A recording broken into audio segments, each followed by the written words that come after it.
We're Teo, and Rola, two travelers, one microphone, and way too many opinions. Welcome to Cali to Catalunya, where the world's news meets your next holiday. ¿Qué pasa, turistas? Hoy somos los que molestan con la cámara. Today, we're in beautiful Barcelona, and yes, we're here as tourists too. We're here to talk about a new law that might turn the city upside down. The City Council has announced that they will not renew licenses for tourist use apartments once they expire in November 2028. That's nearly 10,000 tourist accommodation licenses. Think of those flashy Airbnb short-term rental flats to focus on long-term housing. At the same time, they're looking to raise the tourist tax from the current €1 per night to €8 per night in 4 years. Why this law? Because some neighborhoods are feeling the squeeze. Data from an urban mapping project show rising touristification. In other words, more short-term rentals, fewer locals, and rising rents. For example, in certain blocks, tourist accommodation beds exceed the resident population.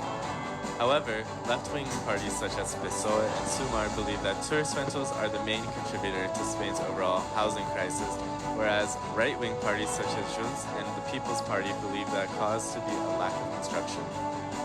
So the bottom line is Barcelona wants you to stay, but not for too long. Locals say instead of buying up an entire apartment, buy a t-shirt instead. Before we head back to our favorite coffee spot, let's take a moment and pause at Barcelona's most iconic landmark, the Sagrada Familia.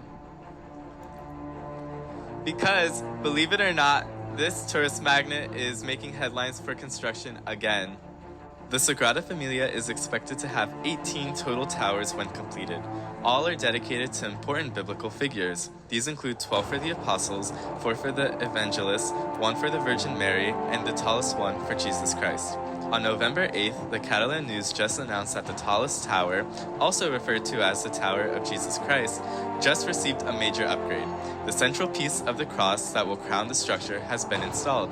The cross core has 6 octagonal faces, each side measuring about 4.7 meters, and the whole piece weighs roughly 16.5 tons. When the cross arms and highest point are finally installed, the tower will reach about 172.5 meters. The original architect, Antoni Gaudi, wanted this tower to reach the heavens, but not outshine the nearby hill of Montjuïc. Because of this milestone, the Basilica has now officially become the tallest church in the world. So yeah, while we're exploring Airbnb neighborhoods and taxes, the building that we're staring at just climbed a little higher too. And at least in spirit, to Cairo, where the Grand Egyptian Museum has finally opened its doors to the globe.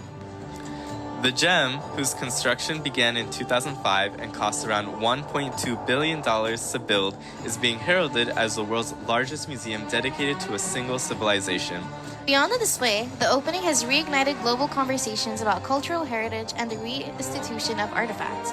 Okay, pause. Let's ask our Egyptian friend, Hamza, what he thinks about the Egyptian Museum's opening. ماشي، ايه رأيك بقى في الافتتاح بتاع المتحف المصري؟ أنا شايفه حاجة جميلة جدا عشان زود السياحة، وده أكبر ميوزيوم في العالم دلوقتي، وبيقولوا فاكتس إن ممكن تقعد مش عارف سنة كاملة عقبال ما تخلص تتفرج على كل الحاجات. فالصراحة حاجة كويسة قوي لمصر. And we can show them the photos and stuff.